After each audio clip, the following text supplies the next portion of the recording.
ഇന്ന് നമ്മൾ ഉണ്ടാക്കുന്നത് ബാച്ചിലർ സ്പെഷ്യൽ ബ്രെഡ് ബിരിയാണിയാണ്. ബ്രെഡും മുട്ടയും കൊണ്ടുള്ള ഒരു സിമ്പിൾ റെസിപ്പിയാണ്. നമ്മുടെ ബാച്ചിലർ സ്പെഷ്യൽ ബ്രെഡ് ബിരിയാണിയിലേക്ക് വേണ്ട ഐറ്റംസ്: 5 ബ്രെഡ് ടോസ്റ്റ് ചെയ്തിട്ട് നമ്മൾ കട്ട് ചെയ്തെടുത്തിട്ടുണ്ട്, 2 മുട്ട, കുരുമുളക് പൊടിയും ഉപ്പും, ഒരു നുള്ളു ഉപ്പിട്ട് ബീറ്റ് ചെയ്തെടുത്തിട്ടുണ്ട്, പിന്നെ ഒരു മീഡിയം സൈസ് തക്കാളി ചെറുതായി അരിഞ്ഞെടുത്തിട്ടുണ്ട്, ഒരു മീഡിയം സൈസ് സബോള ചെറുതായി അരിഞ്ഞെടുത്തിട്ടുണ്ട്, 1 teaspoon ginger garlic paste, 1 teaspoon ഉപ്പ്, 1 teaspoon garam masala, 1 teaspoon chicken masala, 1 table spoon oil, പിന്നെ 2 ടേബിൾ സ്പൂൺ ടൊമാറ്റോ സോസും നമ്മൾ എടുത്തിട്ടുണ്ട്.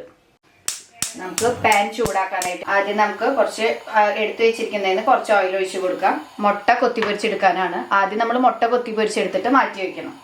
നമുക്ക് ആദ്യം മുട്ട ഒഴിച്ചു കൊടുക്കാം.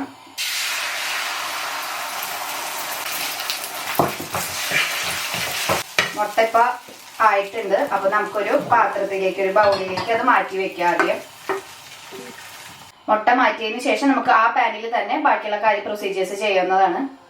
ആദ്യം നമ്മൾ ഓയിൽ ഒഴിക്കാം. ഓയിൽ ഒഴിച്ചു കഴിഞ്ഞാൽ നമുക്ക് ആദ്യം സവോളയും ഇഞ്ചി വെളുത്തുള്ളി പേസ്റ്റും ഇട്ട് കൊടുക്കാം.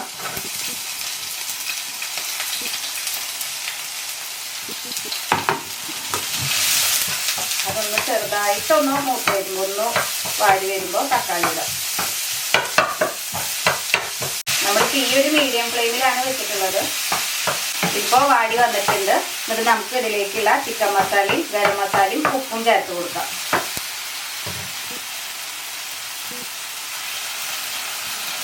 ഇപ്പോൾ പൊടികളുടെ ഒരു പച്ചമണം വിട്ട് വന്നിട്ടുണ്ട്. അപ്പോൾ നമുക്ക് ആ 2 ടേബിൾ സ്പൂൺ ടൊമാറ്റോ കെച്ചപ്പ് എടുത്ത് വെച്ചിരുന്നത് നമുക്ക് ഇതിലേക്ക് ഇട്ട് കൊടുക്കാം.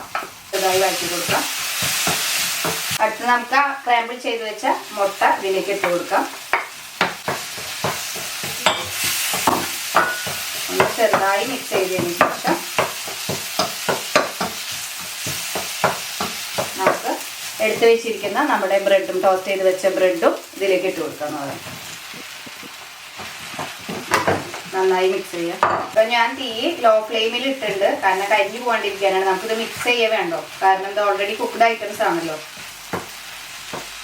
ഇതിലേക്ക് വേണമെങ്കിൽ നമുക്ക് ചിക്കൻ വറുത്തിട്ട് കട്ട് ചെയ്തിട്ട് ചേർക്കാം. ഓപ്ഷണലാണ്. ടൈം ഉണ്ടെങ്കിൽ നമുക്കത് ചേർക്കാവുന്നതാണ്. ഒന്നും കൂടി ടേസ്റ്റി ആയിരിക്കും.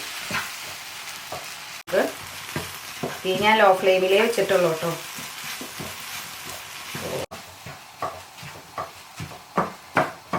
ഇപ്പൊ നന്നായി ഇതിൽ മിക്സ് ആയിട്ടുണ്ട്. നമ്മുടെ ബ്രെഡ് ബിരിയാണി റെഡി ആയിട്ടുണ്ട്. നമുക്കിത് സെർവിങ് ബൗളിലേക്ക് മാറ്റി കൊടുക്കാം. നമ്മുടെ ബ്രെഡ് ബിരിയാണി റെഡി ആയിട്ടുണ്ട്. ഇത് നമ്മുടെ ബാച്ചിലേഴ്സിന് ഉണ്ടാക്കാൻ പറ്റിയ സിമ്പിൾ റെസിപ്പിയാണ്. മോർണിംഗ് ബ്രേക്ക്ഫാസ്റ്റ് ആയിട്ടും അതുപോലെ തന്നെ ഈവനിങ് സ്നാക്സ് ആയിട്ട് നമുക്കിത് ഉണ്ടാക്കാവുന്നതാണ്. എല്ലാവരും ട്രൈ ചെയ്ത് നോക്കിക്കോളൂ.